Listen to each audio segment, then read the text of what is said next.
Buenas, buenas. ¿Cómo están? ¿Todo bien? Muchas gracias por venir.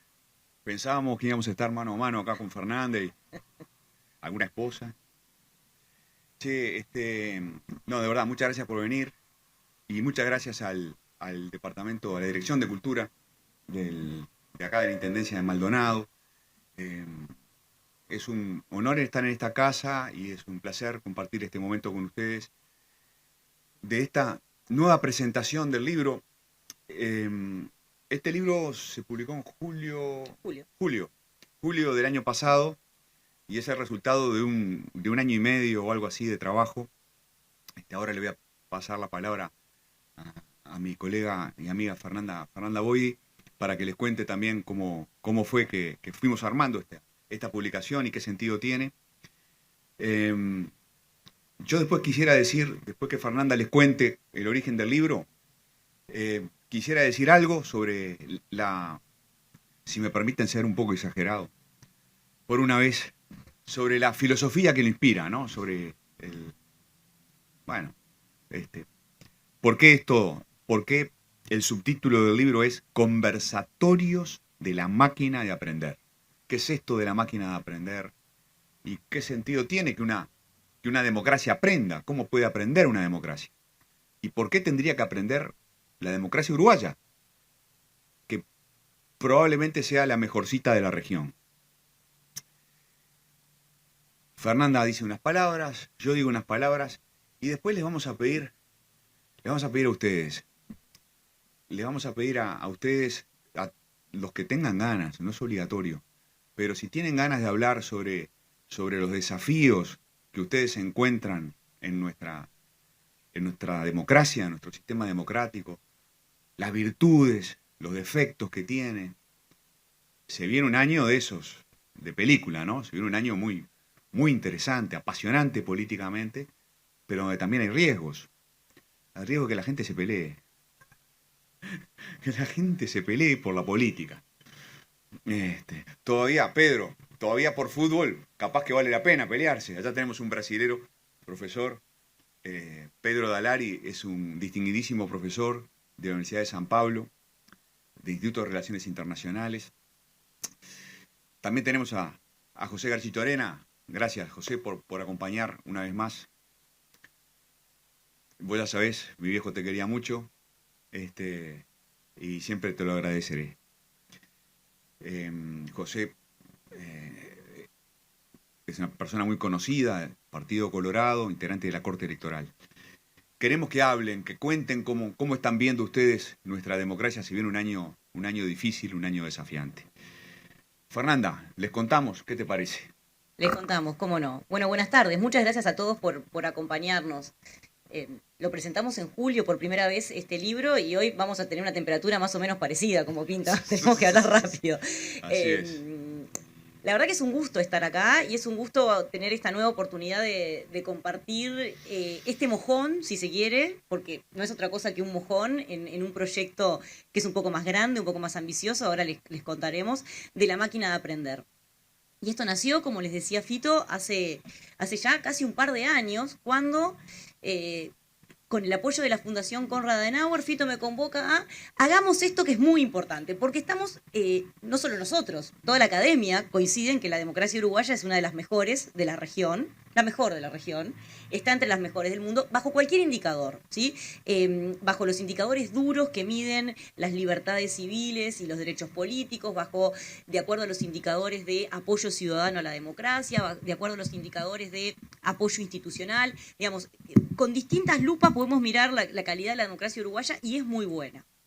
Eso no la hace infalible y eso no la hace indestructible. Y justamente porque es muy buena y tenemos ese compromiso normativo de luchar por esa democracia en definitiva, decidimos llevar adelante este proyecto, que lo que plantea es ámbitos de discusión político, académico, ciudadanos, así todo junto, como si fuera una única palabra, para pensar sobre aquellos aspectos o sobre aquellas áreas en las que vemos y con los colegas de la academia encontramos consenso, hay lugar para mejorar. Y entonces nos pusimos a pensar, identificamos 5 temas. Esos temas son la calidad de la representación parlamentaria, ejemplificada en la calidad de las asesorías parlamentarias, la representación política de la mujer, la calidad del debate político en las redes sociales, especialmente en Twitter, la calidad de la democracia a nivel subnacional y la utilización del mecanismo de urgente consideración. Entonces, para cada uno de esos temas, lo que hicimos fue convocar a un colega nacional experto en eso para que elaborara un diagnóstico académico, pero académico ameno, que se pudiera entender más allá de la academia. Esa era la primera consigna que le pusimos a todos los colegas que convocamos. Y una vez que ese diagnóstico estuvo listo, se presentó en un foro donde fue discutido por otros académicos locales e internacionales, pero también compartido con políticos de todas las extracciones. Fuimos muy afortunados. En Uruguay somos muy afortunados en general de tener la posibilidad de sentarnos a la mesa y de discutir con políticos, con académicos, y que el espectro político sea accesible, ¿sí? Y la verdad que muy gentilmente representantes nacionales, senadores, ministros, realmente muchos representantes de primerísimo primer nivel fueron convocados y aceptaron sentarse a discutir con nosotros sobre estos temas, pero también con los periodistas y también con el público. Entonces, por eso es tan importante para nosotros tener este tipo de instancias donde nosotros les contamos muy brevemente qué es lo que hicimos, qué es lo que nos inspiró, hacia dónde creemos que debe ir la cosa, eventualmente discutir algunos de los hallazgos, pero escuchar de ustedes, porque yo les mencioné 5 temas. En el libro presentamos por lo menos otros 5 temas sobre los que nos gustaría seguir pensando con esta máquina de aprender y, desde luego, más que interesados en escuchar cuáles son sus reacciones sobre estas ideas. Así es. Yo no me jacto de muchas cosas. En realidad no me jacto de casi nada. Me reconozco acaso una virtud que es la de tratar de aprender de mis errores. No me jacto de no equivocarme. Hay evidencia abundante de que me puedo equivocar. Y con las democracias pasa lo mismo. Las democracias son como personas. Las podemos ver así. De hecho, los griegos, ¿no? En realidad, cuando hablaban de la polis, la veían como una persona y decían, bueno, para entender a la persona, entendamos la polis, decían los clásicos griegos.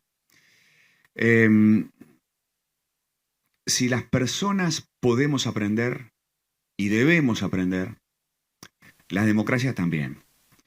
Y lo que tiene nuestra democracia es eso, que hace un esfuerzo sistemático por aprender. La democracia puede ser nuestra seña identitaria más importante, como el fútbol quizá. Les quiero leer una página, la primera página de introducción del libro, donde creemos que algunas de estas cosas están bastante bien explicadas.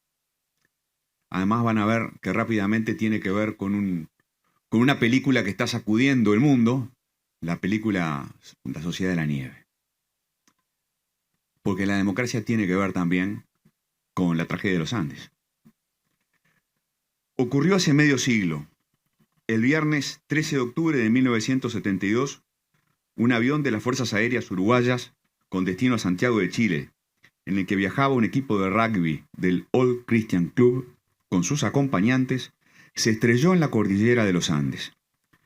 Después de 72 días en la montaña, solo 16 de los 45 pasajeros del Fairchild pudieron regresar a Montevideo. Sobrevivieron porque 2 de ellos consiguieron ayuda en Chile, luego de caminar entre las montañas durante 10 días, recorriendo casi 40 kilómetros. Acá viene la política. La decisión crucial, la de atravesar la cordillera, no fue un arrebato emocional e inconsulto. Fue tomada entre todos. Hago un paréntesis, una pausa acá. Esto me lo contó a mí Carlitos Páez. Me lo contó Carlitos Páez. Estábamos en polémica en el bar, en una pausa, habíamos coincidido los dos, y me dice, hablando de democracia en la cabina del Fairchild. Esa decisión fue tomada entre todos. La Sociedad de la Nieve, como la denominó Pablo Bierzi, fue elaborando esta idea, la de salir, ¿no? la de cruzar la cordillera, a lo largo de los días. 15 del grupo pensaban que había que ir hacia el oeste, es decir, para el lado chileno. El restante sostenía que había que caminar hacia el este, hacia Argentina. Finalmente optaron, como corresponde, agregaría ahora, por la preferencia mayoritaria, ¿no? Había 15 que decían que ir para el lado de Chile, hacia el oeste. El grupo designó a 3 expedicionarios. Roberto Canessa, una figura bien conocida, el único que creía que había que ir hacia Argentina, no dudó en sumarse a los otros 2 designados, Fernando Parrado y Antonio Vicentín, en una travesía en la que, como es obvio, arriesgaban la vida. En medio de la montaña, en una situación crítica, deportistas sin experiencia política realizaron un ejercicio democrático ejemplar.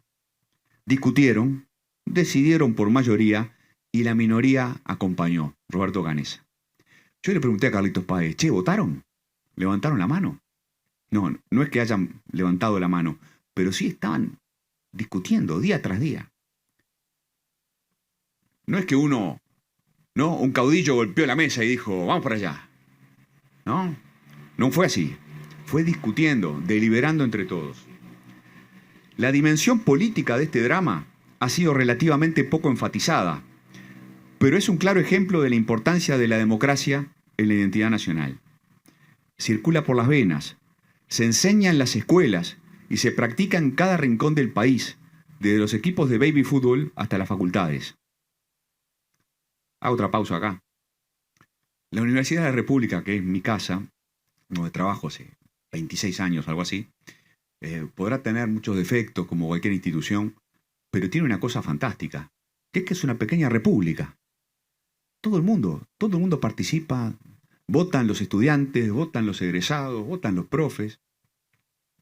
Se discute mucho.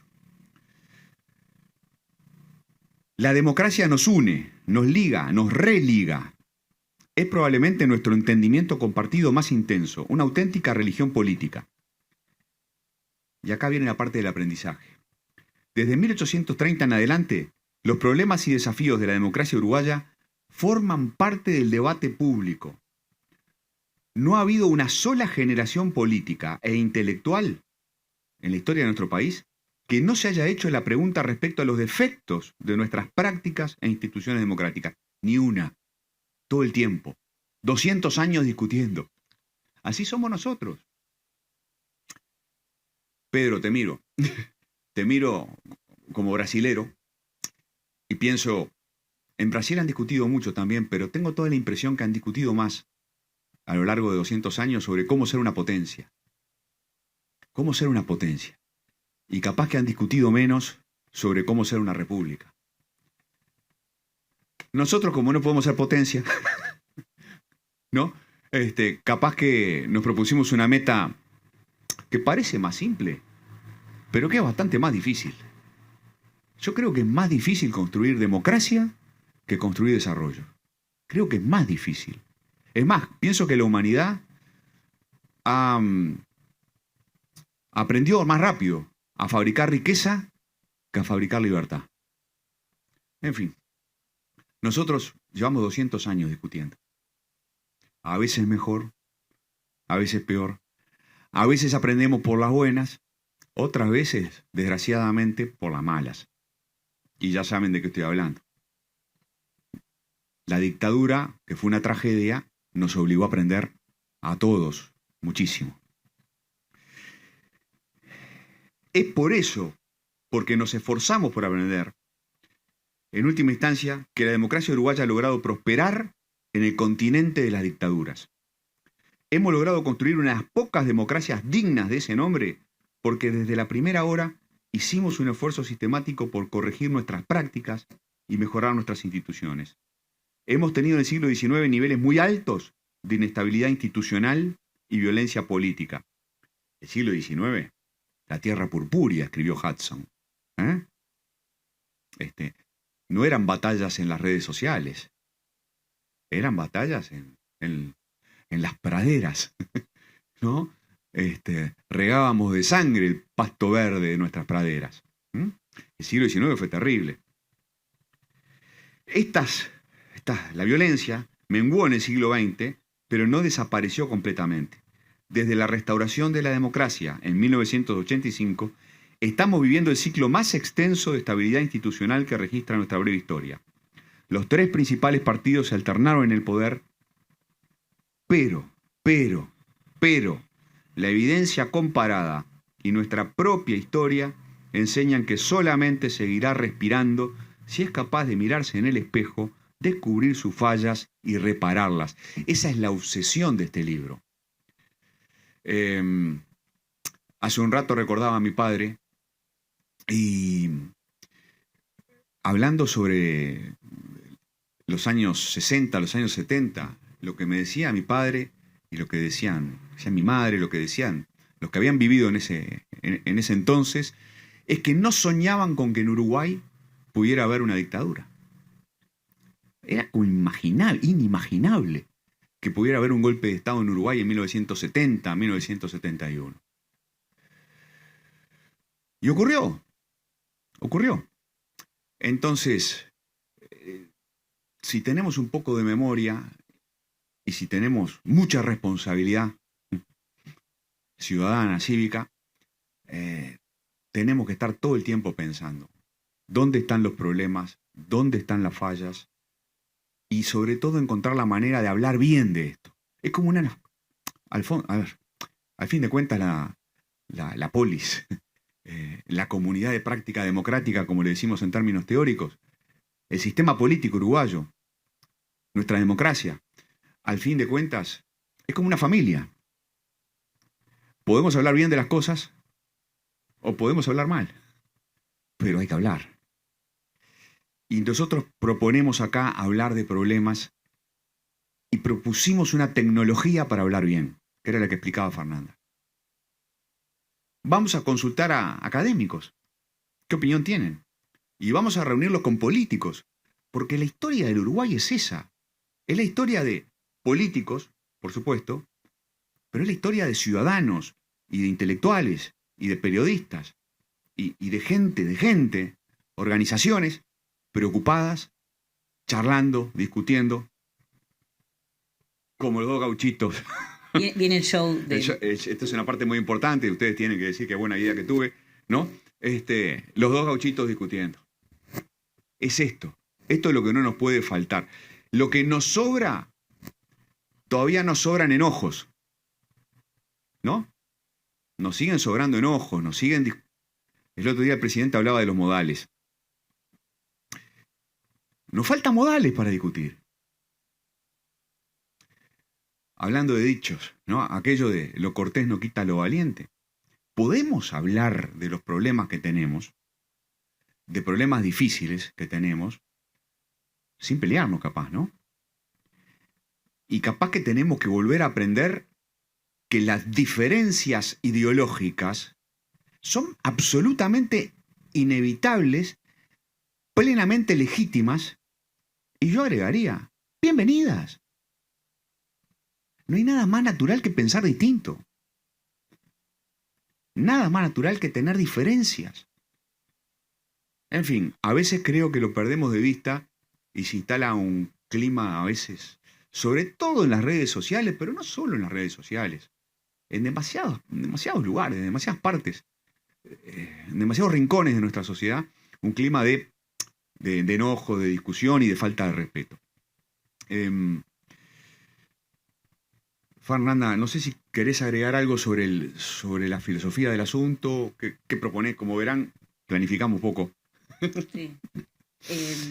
A ver, ya les contamos un poco sobre los temas que tratamos y uno de los aspectos bien interesantes de estos foros que además, y muy significativamente, no sucedieron todos en el mismo lugar. Y eso también habla de los distintos ámbitos en los que nos parecía importante, tenía que suceder la discusión. Entonces, el primer foro fue en el Parlamento y nos acompañaron la vicepresidenta de la República, claro, Beatriz Argimón, y quien en su momento era el presidente de la Cámara de Representantes, Alfredo Frati. Y ellos dos representan no solo la institucionalidad más alta del país, sino también la diversidad partidaria. Y eso se reprodujo en todos los demás foros en los que participamos, que convocamos. Después hicimos foros en la Universidad de la República, allí cerramos. Empezamos en el Parlamento, cerramos en el Paraninfo. Pasamos por la Universidad Católica, y nos fuimos a discutir sobre descentralización y gobierno subnacional y problemas de la democracia a nivel subnacional al interior del país. ¿Sí? Nos fuimos a Florida. Bueno, hoy estamos discutiendo en Maldonado. Claro. Y eso también, ¿no? Distintos actores, distintas facciones políticas, distintas procedencias académicas de aquellos colegas a los que convocamos a escribir, y siempre esto de el apoyo de los medios mediando con el público. Entonces, nosotros ya les contamos, o por lo menos creemos haber hecho un panorama rápido de qué es lo que qué es lo que aspirábamos con el libro y hacia dónde enfocamos. Bueno, para completar esta aspiración de la máquina a aprender, necesitamos escuchar sus reacciones. Sí. Simplemente decir que no sé si lo llegamos a explicar, en el libro que hay, en el libro está cada uno de los documentos elaborados por académicos sobre los 5 problemas que mencionaba Fernanda, y está todo lo que se discutió, lo que dijeron los periodistas, lo que dijeron los políticos, ¿no? También le pedimos algunos aportes a algunas personas. Por ejemplo, le pedimos, como uno de los temas que nos preocupa es el mecanismo de urgente consideración, sobre el que se discutió tanto al principio de este gobierno, le pedimos a Julio María Sanguinetti, que fue el autor, el que redactó un redactor fundamental de la Constitución del 67, pero además el que redactó ese artículo específicamente, el que le permite al presidente declarar un proyecto de ley como de urgente consideración. Le pedimos que cuente por qué, ¿no? En quién se inspiró, qué sentido tenía, que contextualice un poco esa criatura, esa tecnología legislativa.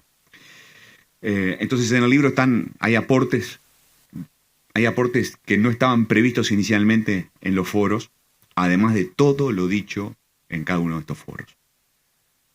A nosotros nos preocupa que todavía la participación política de la mujer no es suficiente, hay pocas mujeres en el Parlamento.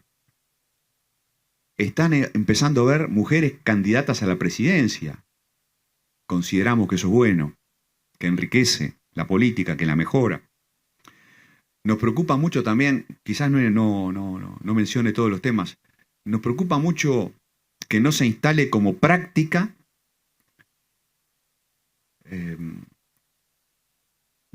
la ley ómnibus combinada con la etiqueta de urgente consideración. ¿Entienden de lo que hablo, verdad?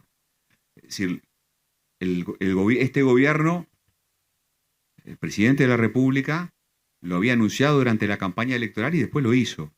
Avisó, vamos a mandar una ley importante, con muchos temas muy importantes, con el decreto, con el rótulo de urgente consideración. Y estuvimos, como ustedes saben, 2 años y pico, casi 3 años, discutiendo en Uruguay acerca de la famosa LUC, la ley de urgente consideración. Bueno, nosotros, Fernanda, yo creo que todos los colegas politólogos pensamos que como tecnología debería ser excepcional, que no puede transformarse en una práctica, en algo recurrente. Dicho sea de paso, paréntesis, ¿vieron Argentina? ¿No? En Argentina tienen una cosa mucho peor que nuestra declaración de urgente consideración. Tienen los decretos de necesidad y urgencia, que son perdonen, voy a exagerar de vuelta un poquitito, ¿ah? Pero que son un escandaloso bypass al Parlamento. Un escandaloso bypass al Parlamento. Y no estoy juzgando el contenido de la ley. Otra vez, ¿no? Cada uno que piense lo que quiera, ¿no? Habrá gente que prefiera que la libertad avance y gente que prefiera que el Estado avance. Es la cosa más natural del mundo. Es discutible. Para eso tenemos democracia. Para que la gente a veces elija una cosa y a veces elija otra. Pero la tecnología del decreto de necesidad de urgencia es terrible, ¿no? El presidente con el Consejo de Ministros, salvo en 3 temas, ¿no? Legislación de los partidos, legislación electoral y temas tributarios, puede decretar lo que quiera, sí y solo sí tiene el apoyo del Consejo de Ministros. Consejo de Ministros que designa el propio presidente. O sea que el presidente puede hacer lo que quiera en, no sé, el 95% de los asuntos. Cuando al menos desde, no sé, desde la antigua Grecia, de Aristóteles para adelante, sabemos que es bueno que el poder esté dividido. Y es bueno que el poder controle al poder. Y es bueno que el poder legislativo sea respetado, ¿no? En fin, nada. Nos preocupa eso, nos preocupa que no se instale. Está la discusión acá sobre ese tema, que no se instale como práctica. Perdón, un comentario bien Claro. interesante sobre eso, que muestra cómo se complementa el diagnóstico académico, si se quiere, con la discusión después política. Sí. Todos los políticos que asistieron al foro, entre los que estaban representantes del Partido Nacional, de Cabildo Abierto, el Partido Independiente, el Frente Amplio, ninguno dijo, saquemos el mecanismo de urgente consideración. Yo lo propuse, ¿eh? Más bien, todos lo defendieron. Sí. ¿Sí? Entonces, en definitiva, se vuelve a tratar de lo mismo que sucede casi todas las veces en este país, es de los matices, ¿no? Sí. ¿Dónde nos encontramos en los grises? O al menos eso parece sugerir hacia dónde apuntaba esta discusión. Sí. Yo la verdad que pienso que hay que sacar esa tecnología. Lo sigo pensando. Yo creo que no debería existir porque en un sistema político maduro no hace falta. No hace falta. Los partidos pueden llegar a acuerdos. Y no conviene darle a los presidentes tanto poder. Una investigación hecha hace relativamente poco, era 4 o 5 años, en la que yo participé con colegas uruguayos y con un colega argentino muy admirable, muy querido por nosotros los uruguayos, Aníbal Pérez Liñán, demuestra que la fragilidad de la democracia aumenta cuando aumenta el poder de la presidencia. ¿Se entiende? O sea, los regímenes democráticos más inestables son aquellos en los que el poder está más concentrado, donde el presidente es más fuerte. Es como contraintuitivo, ¿no? Alguien podría pensar, no, para que la democracia sea fuerte, que el presidente sea fuerte. No, es exactamente al revés. Para que la democracia sea fuerte, que el poder esté dividido. Y que el presidente o la presidenta tenga que esforzarse en escuchar a los demás. Esté obligado a escuchar a los demás. Es un tema muy, pero muy importante. En fin, nada. Acá hay algunas discusiones. Las redes sociales, el mecanismo de urgente consideración. El tema del segundo nivel de gobierno, como decimos técnicamente. El tema de la estructura del gobierno departamental y el tercer nivel de gobierno, ¿no? Los municipios, las alcaldías. Nosotros pensamos que Uruguay ahí tiene muchísimo para mejorar, muchísimo. Las personas que ejercen los cargos departamentales son personas muy queridas por su pueblo. Las vota la gente. No es como en el siglo XIX. En el siglo XIX los jefes políticos de los departamentos los designaba el presidente. Desde 1918 para adelante los elige la gente. Son nuestros intendentes. Los elige la gente en elecciones libres. ¿Está bien? Hay democracia. Pero muchos de nosotros pensamos que hay mucho para mejorar allí, porque los intendentes tienen demasiado poder. Perdón que lo diga acá. Que lo diga acá cuando estamos disfrutando de esta velada por la generosidad de una intendencia, ¿no? Pero yo pienso que hay muchos intendentes que se dan cuenta de esto. Tenemos que fortalecer las juntas departamentales, fortalecerlas. Muchos políticos uruguayos piensan que no deben ser más honorarios los ediles. Tienen que ser más poderosos los ediles. Cuanto más controles mutuos, mejor funciona la cosa. Una de las cosas buenas que pasa en Maldonado es que hay alternancia. Los politólogos somos hinchas rabiosos de la alternancia política, ¿no?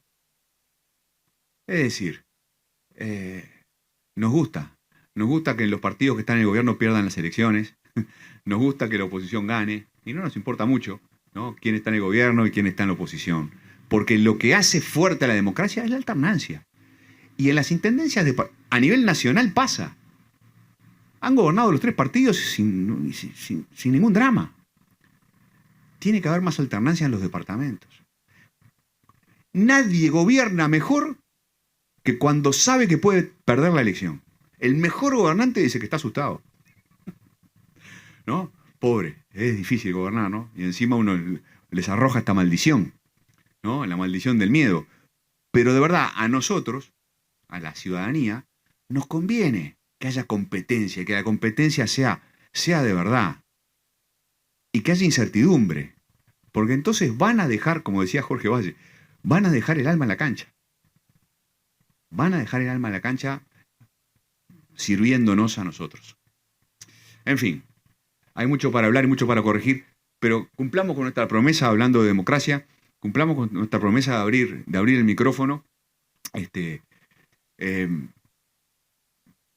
Cuéntenos un poco qué es lo que más les preocupa o de qué se sienten más orgullosos. ¿Hay algún micrófono ahí en la vuelta? Están los micrófonos. Pedro, precisamos una persona muy valiente que rompa el hielo. Vamos a alcanzar un micrófono al profesor Pedro Dalari, que nos ve desde Brasil. Contanos un poco si ves a Uruguay como un país que puede aprender, si tiene cosas para aprender, y por qué Brasil. Brasil tiene problemas. ¿Por qué Brasil no aprende? Contanos, Pedro. Pues es un gusto verlo, estimado Garcés. Mis cumprimentos a Fernanda, a usted por el libro. Es una coincidencia. Nosotros en Brasil tenemos mucha admiración por Uruguay. Yo casé con una uruguaya. Estoy aquí con mi suegra, ¿no? Creemos que Uruguay tiene un problema. Es muy cerca de Brasil y muy cerca de Argentina. Entonces, este es el problema. La duda que hoy tenemos es porque Brasil y Argentina están con serios problemas en la democracia. Claro. En Brasil tuvimos una situación muy dramática. Hace un año que se celebró el 8, ahora un año que hubo una movilización en Brasilia con una manifestación de asalto al poder de una manera muy impresionante que no teníamos en la historia. En Argentina hoy hay mucha duda sobre la democracia, es la verdad. Entonces la preocupación, y yo quería oír un poco cómo en Uruguay se siente el riesgo de que los problemas que se tienen en Brasil y que se tienen en Argentina pueden afectar la democracia en Uruguay, que es muy sólida, que es muy impresionante, que es un ejemplo para la región. Ustedes tienen toda razón. Uruguay y Costa Rica son los países que en América Latina son baluartes de la democracia, ¿no? Esto es una preocupación que tenemos. Y una otra cuestión que nos preocupa mucho en Brasil, que yo no vi en el libro, pero yo creo que es una preocupación de ustedes, es cómo la juventud está fuera de la política. Esto es un problema fuera de... Mis alumnos de la universidad no tienen afiliación partidaria, ni a los partidos de izquierda, y cuando tiene, son de la extrema izquierda, partidos incluso que no tienen participación efectiva en las elecciones, no tiene votos, pero tiene mucha fuerza en la juventud. Entonces hay una desconexión entre la juventud y la vida política que es un factor de preocupación muy grande. Pienso que el segundo volumen del libro va a tratar de este tema porque no está entre los 5 temas. Pero congratulaciones, es un placer reverlo, Garcés. Un placer.